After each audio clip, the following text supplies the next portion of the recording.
আপনি তো হিন্দু ধর্মের লোক? হ্যাঁ, দোয়ার থানা আমার বাড়ি। আচ্ছা, আজহারি সাহেবকে আপনার ভালো লাগে? হ্যাঁ, ভালো লাগছে। Mizanur Rahman Azhari হাফিজাহুল্লাহ। Mizanur Rahman Azhari is the brand of Bangladesh.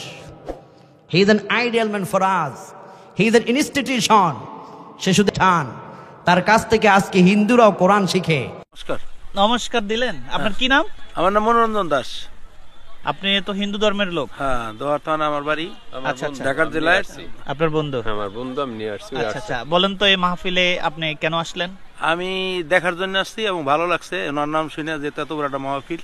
জি। যার জন্য ধর্ম তো বড় না, সবাই আপন, সবাই আপন জন, এটা মনে করে আসছি।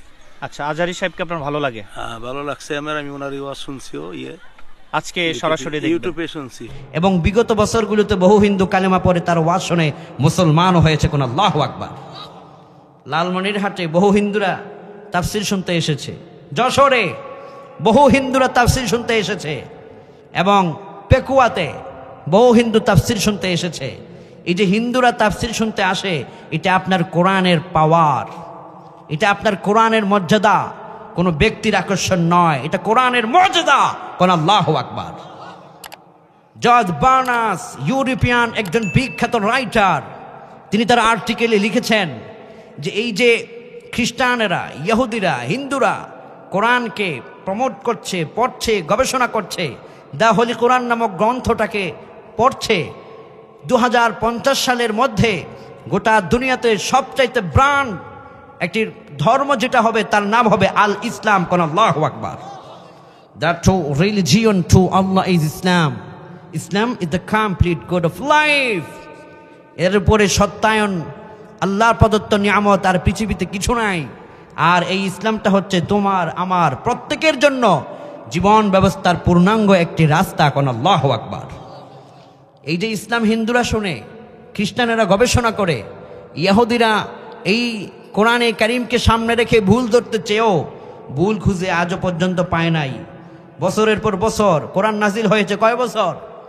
১,৫০০ বছর।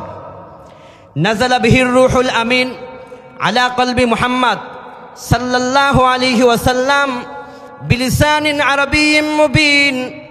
১,৫০০ বছর পার হয়ে গেল, কোরআন নাজিল হলো। ইহুদিরা চেষ্টা করেছে কোরআন থেকে একটা মাত্র বিন্দু ভুল বের করার জন্যে, কিন্তু কোরআন কেমন কোরআন? আল্লাহ বলেছেন, ইহুদিরা 100 বছর ধরে, 1000 বছর ধরে চেষ্টা করো, আমার কোরআন থেকে বিন্দু পরিমাণ একটা ভুল দ্বারা খুঁজে পায় নাই। আল্লাহু আকবার। We have sent down this Quran and we will save it. Allah subhanahu wa ta'ala said in the Holy Quran, I am protector of Quran, I am God of Quran.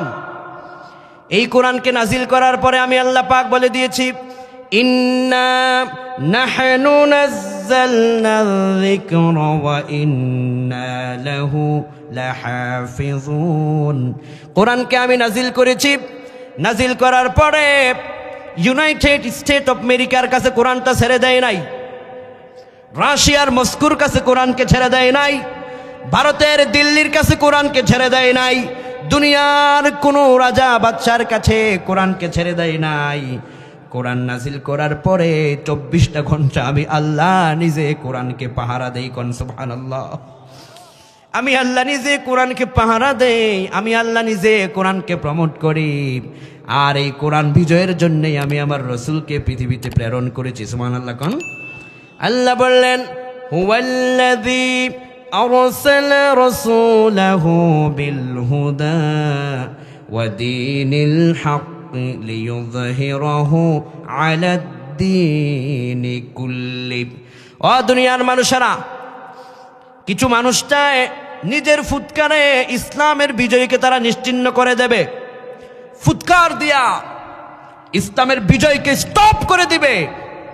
Muhammad সাল্লাল্লাহু আলাইহি ওয়াসাল্লামের আরশ চুম্বি সম্মান মাটির সাথে মিশিয়ে দিবে, ষড়যন্ত্র করে যাচ্ছে। আল্লাহ কয়, না না, ওদের ষড়যন্ত্র কখনো পর্যন্ত তারা পূর্ণাঙ্গতায় যাবে না, তারা সফল হবে না। কেননা আমি আল্লাহ পাক বলে দিয়েছি, লিইয়ুযহিরাহু আলাদ-দীনি কুল্লিহি ওয়ালাউ কারিহাল মুশরিকুন। ওই সমস্ত মুশরিকের বাচ্চারা কোরআন বিজয়ীকে অপছন্দ করতে পারে, ইসলামের বিজয়ীকে অপছন্দ করতে পারে। আল্লাহর জমিনে আল্লাহর রাজ কায়েম অপছন্দ করতে পারে, কিন্তু আমি আল্লাহ ঘোষণা করে দিলাম পৃথিবী থাকবে যতদিন আমার রসুলের উপরে অবতীর্ণ কোরআনের বিধান থাকবে ততদিন। কোন আল্লাহু আকবার। এর বিজয় পৃথিবী থেকে কেউ কেড়ে নিতে পারবে না। সুবহানাল্লাহ পড়েন। দেখেন আজকে এখানে আমরা যারা এসেছি, এখানে একটু ফর এক্সাম্পল এখানে অনেক সম্মানিত ব্যক্তিবর্গরা এসেছেন। জিজ্ঞেস করেন যে মাহফিলে আসার জন্য কাউকে কমিটি ভাড়া দিয়েছে, এরকম আছে? যে মাহফিলে আমাদের মাহফিলে আসবেন, আপনাকে অটো ভাড়া দেব, প্রাইভেট কারের ভাড়া দেব বিনা ভাড়ায়, অর্থাৎ নিজের পকেটের টাকা খরচ করেই আপনারা এসেছেন। এখানে যারাই এসছেন নিজের পকেটের টাকা খরচ করে এসছেন, নিজের পকেটের টাকা খরচ করে আবার অটো ভাড়া দিয়ে বা রিক্সা ভাড়া দিয়ে, সিএনজি ভাড়া দিয়ে বা প্রাইভেট কার ভাড়া দিয়ে আপনারা যাবেন। এই যে কিছু অংশ খরচ করলেন, এই যে 2 টাকা হোক 1 টাকা হোক, এই যে অনেকে বাইক নিয়ে এসেছেন, এই যে বাইকের তেল যায়, এই যে খরচটা করলেন, কার জন্য করলেন? সবাই বললেন কার জন্য? পৃথিবীতে এমন কোনো নজির আছে কি যে আল্লাহর কোরআন ছাড়া অন্য কোনো জায়গায় মানুষ এভাবে তার সারা জীবনটা উৎসর্গ করে খুঁজে পাবেন না? একমাত্র কোরআনের এই একটা মুআজিজা যে কোরআনের জন্য মানুষ তার অর্থ, সম্পদ, সময়, জীবন পর্যন্ত হযরত বেলালদের মতো, আবু বকরদের মতো, ওমরদের মতো, রিদওয়ানুল্লাহি তাআলা আলাইহিম আজমাইনদের মতো মানুষ আল্লাহর কোরআনের জন্য জীবনটা পর্যন্ত দিতে পারে, সময় দিতে পারে। কোন ঠিক কিনা? ওই যে ট্রেনে দেখেছেন আপনারা লালমনিরহাটে, ট্রেন যোগে মানুষ আসতেছে দলে দলে। কিছু লোক এই ট্রেনের আগত লোকদেরকে দেখে তারা বলেছে যে ইহা যেন বাংলাদেশের আরেকটা বিশ্ব ইজতেমা।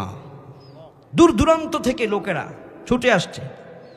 বলেন একটা বিভাগের একটা প্রোগ্রামে যদি মানুষ এভাবে ছুটে আসে, যদি সারা বাংলাদেশের একটা প্রোগ্রাম ক্যাপিটাল সিটিতে দেওয়া হয়, তাহলে সেদিন বোঝা যাবে সত্যি ক্যাপিটাল সিটি থাকবে কোরআনওয়ালা, টুপিওয়ালা, দাড়িওয়ালাদের দখলে। কোন ঠিক কিনা? এবং এই যে ইসলামের জন্য এই আকর্ষণ, এটা বাংলাদেশের জন্য একটা শুভ লক্ষণ। যে দল করেন, নানান দল থাকতে পারে, কিন্তু ইসলামের যে জোয়ার বা মানুষের হৃদয়ে যে আল্লাহর প্রতি একটা ভালোবাসা, কোরআনের জন্য যে একটা প্রেম, এটা সবার জন্য বরকতপূর্ণ। কেননা কোরআনের প্রতি ভালোবাসা যত বেশি হবে, আল্লাহর রহমত এই জমিনে তত বেশি নাজিল হবে। কোন আল্লাহু আকবার। আলেম ওলামারা যত বেশি সম্মানিত হবে, মসজিদের ইমামরা যত বেশি সম্মানিত হবে, মসজিদের মুয়াজ্জিনরা যত বেশি সম্মানিত হবে, এই এলাকায় এই ভূখণ্ডের আল্লাহর পক্ষ থেকে রহম বরকত তত বেশি নাজিল হবে। কোন আল্লাহু আকবার। ঘোষণা যিনি করেছেন তিনি কে? আল্লাহ বললেন, শোনো, আমি আল্লাহ পাক এই ভূখণ্ডের জমিনের যারা আমার ইবাদতকারী তাদের জন্যে এই ভূখণ্ডকে আমি আল্লাহ পাক ছেড়ে দিয়েছি। আল্লাহ বললেন, আন্নাল আরদ ইয়ারিসুহা ইবাদিয়াস সালিহুন। আল্লাহ পাক বললেন, যারা আমার ইবাদতকারী হয়ে যায়, সালেহ বান্দা হয়ে যায়, রাতের গভীরে তাহাজ্জুদে জাগে, রাত 2টা, 2:30, 3টায় তাহাজ্জুদে জাগার পরে 2 রাকাত সালাতুত তাহাজ্জুদের সিজদার মধ্যে চোখের পানি যারা ফেলে দেয়, আমার আল্লাহ বললেন এই সমস্ত সালেহ ঈমানদারদের জন্য গোটা জমিন আমি আল্লাহ পাক ছেড়ে দিয়েছি রহম বরকত দিয়ে। কোন সুবহানাল্লাহ। এজন্যে আমাদের আল্লাহর দুনিয়া থেকে জান্নাতের সুসংবাদ পেয়ে মরার জন্য 5 গুণের একটা হলো সব কিছু ছাড়বেন, ঈমান ছাড়বেন না। ইনশাআল্লাহ বলেন। এটা মনে রাখলে দেখবেন কাজে লাগবে। মরণ তো সবার আসবে নাকি? সবাই কি চিরদিন বেঁচে থাকবো? এখানে আমরা যারা আছি, আমাদের মুরব্বীরা কবরে চলে গেছে না? কবরের পাশে দিয়ে গিয়ে একটু ডাকবেন, বাবা, দাদা, বা আরো 50 বছর আগে চলে গিয়েছেন, ওনার নাম ধরে ডাক দিয়েন। দেখবেন আপনার পূর্বপুরুষরা কেউ আপনার জবাব দেবে না। রাজা বাদশাহ মরে যায়, কবরের উপরে ঘাস হয়, এর কবরের উপর দিয়ে পিঁপড়া হেঁটে যায়, ওই বাদশাহ হয়েও তার কবর থেকে পিঁপড়াটা সে তাড়াতে পারে না। কোন ঠিক কিনা? এত অসহায় হয়ে যায় মানুষ মরার পরে। আমরা সবাই কিন্তু মরে যাব। সো মরার আগে এই 5টি কোয়ালিটি নিজের মধ্যে সেট আপ করুন। সত্যি আল্লাহ বলছেন আবশিরু বিল জান্নাহ, যদি এই 5টি গুণ থাকে আমি আল্লাহ ওয়াদা করলাম মরার আগে তোমার কানে আমি জান্নাতের সুসংবাদটা শোনায়া দেব। কোন আল্লাহু আকবার। তো 1 নম্বর গুণ হলো ঈমান ছাড়বে না। 2 নম্বর গুণ হলো সালাত কায়েমের আন্দোলন করবে। নিজেরা সালাত পড়বে, অন্যদেরকেও সালাত পড়ার জন্য উৎসাহিত করবে ইনশাআল্লাহ। বলেন আল্লাহ বললেন শোনো, আল্লাযীনা ইউকিমুনাস সালাতা ওয়া মিম্মা রাযাকনাহুম ইউনফিকুন উলাইকা হুমুল মুমিনুনা হাক্কান লাহুম দারাজাতুন ইনদা রাব্বিহিম ওয়া মাগফিরাতুন ওয়া রিজকুন কারীম। যারা নামাজ আদায় করে, নামাজ কায়েমের আন্দোলন করে, দুনিয়াতেই আল্লাহ তাদেরকে কিছু সুসংবাদ দেয়, সারপ্রাইজ দেয়, যেটা আল্লাহ ছাড়া কেউ দিতে পারে না। 1 নম্বর গুণ, যারা নামাজি তাদের নামটা আমার আল্লাহ আল্লাহর ওলিদের খাতায় লিখে দেয়। সুবহানাল্লাহ। আল্লাহর ওলিদের খাতায় নামাজিদের নামটা উঠে যায়, এটা আপনার জন্য সৌভাগ্য। আর যারা আল্লাহর ওলি হয় তাদের জন্য সারপ্রাইজ কি? আল্লাহ বললেন আলা ইন্না আউলিয়া আল্লাহি লা খাউফুন আলাইহিম ওয়ালা হুম ইয়াহজানুন আল্লাযীনা আমানু ওয়া কানু ইয়াত্তাকুন লাহুমুল বুশরা ফিল হায়াতিদ দুনিয়া ওয়া ফিল আখিরাহ। যারা আল্লাহর ওলি হয়ে যায় দুনিয়াতে তাদের কোনো চিন্তা নাই, মরার পরও তাদের কোনো চিন্তা থাকে না। বিষয়টা খুবই গুরুত্বপূর্ণ। রাজা হতে পারে, বাদশা হতে পারে, কিন্তু প্রস্তুতি কতটুকুন কার সে নিজে জানে। আমি কতটুকুন আখিরাতের প্রস্তুতি আমি নিয়েছি এটা আমি বলতে পারবো, অন্য কেউ বলতে পারবে না। দুনিয়াতে অনেক লোকেরা অনেক বলবে লোকটা আল্লাহওয়ালা, কিন্তু আল্লাহর কাছে আমি কি আল্লাহ ছাড়া কেউ জানে না। কথা ঠিক কিনা? আল্লাহ বললেন শোনো, যদি সালাত কায়েমকারী হয়ে যাও আল্লাহর ওলি হয়ে যাবে। আর আল্লাহ পাক আল্লাহর ওলিদের জন্য বললেন লাহুমুল বুশরা ফিল হায়াতিদ দুনিয়া ওয়া ফিল আখিরাহ, তাদের জন্য সুসংবাদ দুনিয়াতেও এবং আখিরাতেও। আল্লাহু আকবার। জান্নাতের সুসংবাদ যারা সালাতের মাধ্যমে নিজেকে পরিশুদ্ধ করে নেয়। তাহলে যারা সালাত পড়ে তাদের প্রথম পুরস্কার হলো তাদের নামটা আল্লাহর প্রিয় ওলিদের খাতায় লিখে দিবেন যিনি তিনি কে। তাদের 2 নম্বর পুরস্কার আল্লাহ বললেন লাহুম দারাজাতুন ইনদা রাব্বিহিম ওয়া মাগফিরাতুন ওয়া রিজকুন কারীম। 2 নম্বর পুরস্কার আমি আল্লাহ পাক তাদের মর্যাদা কসবা পর্যন্ত সীমাবদ্ধ থাকবে না, ব্রাহ্মণবাড়িয়া পর্যন্ত সীমাবদ্ধ থাকবে না, কুমিল্লা পর্যন্ত থাকবে না, বাংলাদেশ পর্যন্ত থাকবে না। লাহুম দারাজাতুন ইনদা রাব্বিহিম, যারা সালাত কায়েমের আন্দোলন করে তাদের মর্যাদা আমার আল্লাহর আরশ পর্যন্ত বাড়ায়া দেবে। কোন সুবহানাল্লাহ। সম্মান বেড়ে যাবে, মর্যাদা বেড়ে যাবে। তুমি সালাত পড়ো। অনেকে ঋণগ্রস্ত, আমি বলি ঋণগ্রস্ত, আপনি সেজদা দিন, আসমান থেকে এমন কিছু আসবে আপনার ঋণ পরিশোধ করে আরো থেকে যাবে। আল্লাহু আকবার। আপনি পেরেশানগ্রস্ত, সালাত পড়ুন, আসমান থেকে এমন ফয়সালা আসবে আপনার পেরেশানির সাথে সাথে দূর করে দিবেন যিনি তিনি কে। আপনি অসুস্থতায় দিনরাত অতিবাহিত করছেন, একটার পরে একটা লেগেই আছে, হসপিটালে শুধু দৌড়াচ্ছেন, একটার পরে একটা পরীক্ষা হচ্ছে, একটার পরে একটা মেডিসিন আপনি নিচ্ছেন, কিন্তু শারীরিকভাবে কোনো রকম একটা প্রাউড ফিল করছেন না। আপনি সালাতে সেজদা করুন, রহম বরকত দিয়ে ভরে দিবেন যিনি তিনি কে। আমরা শুধু শুনছি, একটু ট্রাই করে দেখবেন যে কত উপকার পান। আল্লাহ বললেন লাহুম দারাজাতুন ইনদা রাব্বিহিম, রবের দরবারে তাদের মর্যাদা বেড়ে যাবে। এরপরে আল্লাহ বললেন ওয়া মাগফিরাতুন ওয়া রিজকুন কারীম, আমি আল্লাহ পাক তাদেরকে ক্ষমা করে দেব আর সম্মানজনক তাদের রিজিকের ব্যবস্থা করে দেব। সুবহানাল্লাহ। কোন সম্মানজনক রিজিক মানে শুধুমাত্র খাদ্য নয়, রিজিক মানে হচ্ছে দুনিয়া হাসানা, এই দুনিয়াতে চলতে গেলে যত রকম শান্তি প্রয়োজন, সম্মান প্রয়োজন, সুখ প্রয়োজন, একটা ভালো থাকার জায়গা প্রয়োজন, এলাকায় সবার সঙ্গে মিলেমিশে শান্তির সঙ্গে থাকা প্রয়োজন, অর্থাৎ দুনিয়ার ভিতরে শান্তিতে ইমানের সাথে আমানের সাথে সহি সালামতে থাকার জন্য যত যা কিছু প্রয়োজন আল্লাহ পাক সালাত কায়েমকারীদেরকে সেই নিয়ামতগুলো দিয়ে দেন। কোন সুবহানাল্লাহ। এই জন্য সালাত পড়ব তো ইনশাআল্লাহ, আগামী দিনের ফজর পড়ব তো ইনশাআল্লাহ। অনেকে আজকে যদি বলি যে আজকে ফজর কে কে পড়েছেন হাত তোলেন, হাত কি উঠবে? অনেকেই আজকে সকালের ফজর পড়ি নাই, আছে না এরকম? আমি আজকে যদি এই হাদিসটা আপনি শুনেন, অন্তত আগামী দিন থেকে কখনো ফজর ছাড়বেন না। যে ফজরের যে কি মূল্য, 2 রাকাত ফজরের সালাতের।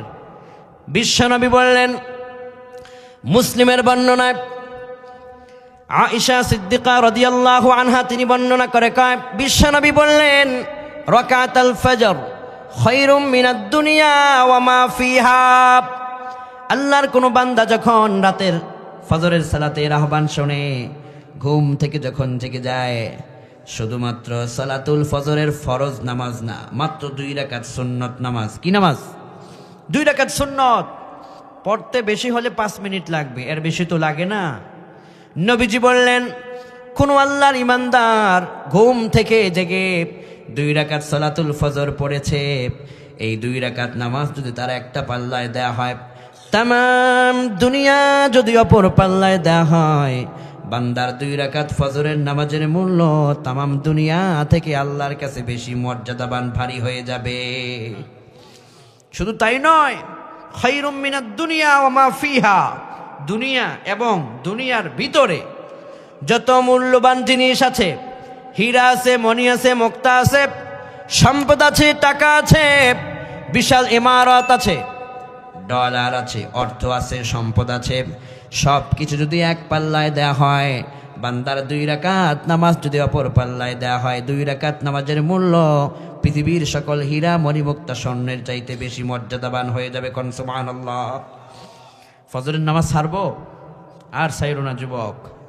আজকে পড়ো নাই, এই যে আজকে রাতে বসে আছেন, হয়তো আগামী দিনের রাত আপনি নাও পেতে পারেন। যে মাটির উপর বসে আছেন, সেই মাটি তো হয়তো আগামী দিনে আপনার কবর খনন হতে পারে, হতে পারে না? আহা, অথচ দুনিয়ার পিছনে পড়ে আল্লাহকে ভুলে গিয়েছি। সকালের ফজর পড়ি নাই, জোহর পড়ি নাই, আসর পড়ি নাই, মাগরিব পড়ি নাই, ইশাও পড়ি নাই, কিন্তু আমার আল্লাহ দেখেন আমাকে ভুলে যায় নাই। কি দয়াবান, কি মেহেরবান আল্লাহ! আমাকে ভুলে যায় না, আমি পরপর ভুলে যাই তাকে, কিন্তু তিনি আমাকে ভুলে যান না। তিনি তার দয়া দিয়ে আমাকে আগলে রেখেছেন। সুবহানাল্লাহ। কোন আমি গুনাহ অবরত করি, গুনাহ আমি করতেই থাকি, তওবা করি না। একটা করলাম, 2টা 3টা 4টা 5টা গুনাহ করলাম, তওবা করলাম না, কিন্তু আমার রব তার রহমতের নজর থেকে আমাকে এখনো পর্যন্ত ফেলে দেন নাই ধাক্কা দিয়া। যদি আমাকে তিনি ফেলে দিতেন, তাহলে এই দুনিয়াতে একটা নিয়ামত আমার কিসমতে জুটতো না। কোন ঠিক কিনা? তিনি কত দয়াবান। এজন্য এখন থেকে 2 নম্বর কোয়ালিটি, যারা জান্নাতের সুসংবাদ পেয়ে মরবে, তারা 5 ওয়াক্ত সালাত পড়বে, যে যেখানে থাকে সালাত 1 ওয়াক্ত ছাড়বে না। বলেন ইনশাআল্লাহ। 3 নম্বর তাদের কাজ হলো وَيُقِيمُونَ الصَّلَاةَ وَمِمَّا رَزَقْنَاهُمْ يُنْفِقُونَ। তারা রবের সন্তুষ্টির জন্য রবের রাস্তায় খরচ করবে, আল্লাহর জন্য তারা খরচ করবে। নবীজি বলেছেন, ইয়া ইবনে আদম আনফিক, ও বনি আদম, ও আদম সন্তানেরা, রবের জন্য খরচ করব। সাহাবায়ে কেরাম বললেন, রবের জন্য খরচ করলে কি হবে? বিশ্বনবী বললেন, রবের জন্য যারা খরচ করে, রব 1 টাকার বিনিময়ে তাদেরকে 10 টাকার মালিক বানায় দেয়। সুবহানাল্লাহ। কোন আপনি 1 টাকা দিলে আপনাকে কয় টাকার মালিক বানাবে আল্লাহ? অর্থাৎ 1 লক্ষ দান করলে সে 10 লক্ষ টাকার মালিক হয়। নবীজি বললেন, সাহাবায়ে কেরাম বললেন, হুজুর কার মতো দান করব? নবীজি বললেন, আলীর মতো দান করো। কার মতো? হযরত আলীকে আমরা চিনি, নাম শুনি নাই? হযরত আলীর নাম শুনেছেন? হযরত আলীর মতো, ইসলামের বিজয় বীরবাগ, আসাদুল্লাহ, আল্লাহর সিংহবাগ হযরত আলী। এমনিতে এত বড় উপাধি পায় নাই। বিশ্বনবী বললেন, আলীর মতো দান করো, রব তোমার উপর খুশি হয়ে যাবে। আল্লাহু আকবার। একবার হযরত আলী রাদিয়াল্লাহু আনহু কিভাবে তিনি দান করলেন শুনলে আপনি চমকে উঠবেন। হযরত আলীর মতো দান করো যদি তুমি, তোমার ঘরে আসমান থেকে স্বর্ণ গহনা নাজিল হবে, তুমি দেখে অবাক চিত্তে বলবে এগুলো আমার না, এগুলো আমার না, অথচ এগুলোই তোমার, কেননা তুমি তোমার রবের জন্য দিয়েছিলে। কোন সুবহানাল্লাহ। সকালবেলায় হযরত আলী ঘর থেকে বেরিয়েছেন। ফাতেমা রাদিয়াল্লাহু আনহা তিনি রসুলের কি হন? রসুলের মেয়ে, কন্যা, কলিজা, আল্লাহর হাবিবের কলিজা।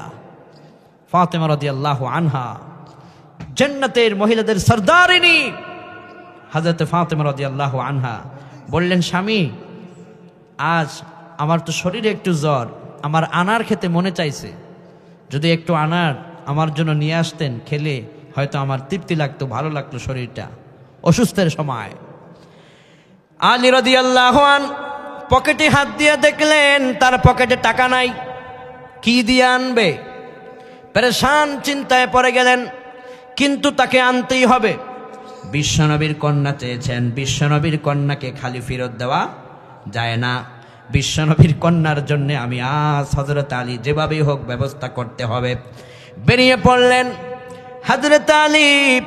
একটা জায়গায় একটা দোকানের ভিতরে কিছু সময় কাজ করে কিছু তিনি দিরহাম পেলেন, এগুলো নিয়ে মদিনার বাজার দিকে রওনা করলেন। বাজারের দিকে যখন গেলেন সন্ধ্যা ঘনিয়ে এলো। নিজের পছন্দ মতো তিনি আনারটাকে কিনলেন।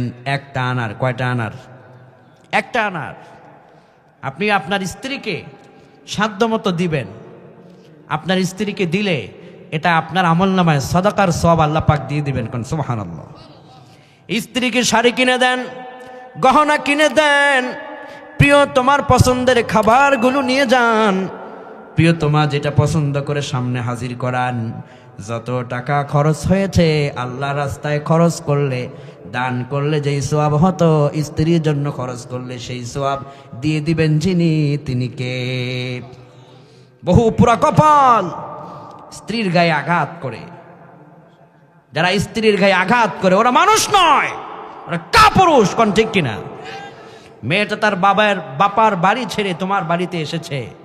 20 বছর তার বাপের বাড়িতে ছিল, মায়ের সঙ্গে, স্বামী তার ভাইয়ের সঙ্গে, বোনেদের সঙ্গে, শুধুমাত্র বিসমিল্লাহ কবুল বলে তোমার ঘরে সব ফেলে চলে এসেছে।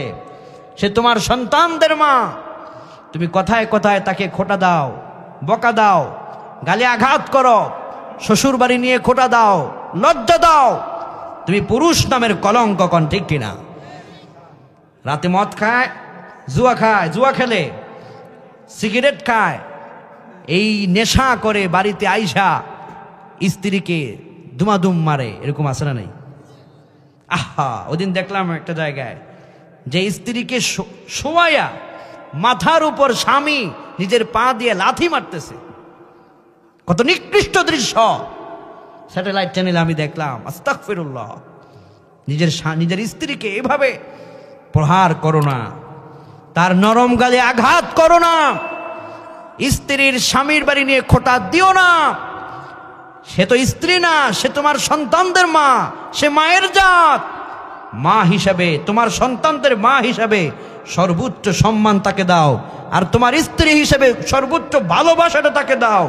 রসুল বলেছেন যে আইয়ুল ইসলামি খায়রুন ক্বালা তুতঈমুত তুআম ওয়া তুকরিউস সালাম আলা মান আরাফতা ওয়া মান লাম তারিফ। আরেকটা হাদিসে রসুল বলেছেন আফশুস সালাম বাইনাকুম, সালামের প্রচলন করো। স্ত্রী স্বামীকে সালাম দিতে থাকো বেশি বেশি করে, তাহলে তোমাদের উভয়ের মধ্যে যেই মহাব্বত সৃষ্টি হবে, বিনিময় কি হবে? তাদখুলুল জান্নাতা বিসালাম। যে স্বামী স্ত্রী একে অপরকে সালাম দেয়, মহাব্বত করে, সম্মান করে, স্বামী স্ত্রী উভয়জনকে আল্লাহ পাক নিরাপদে আল্লাহর জান্নাতে ঢুকায় দেবে। কোন আল্লাহু আকবার।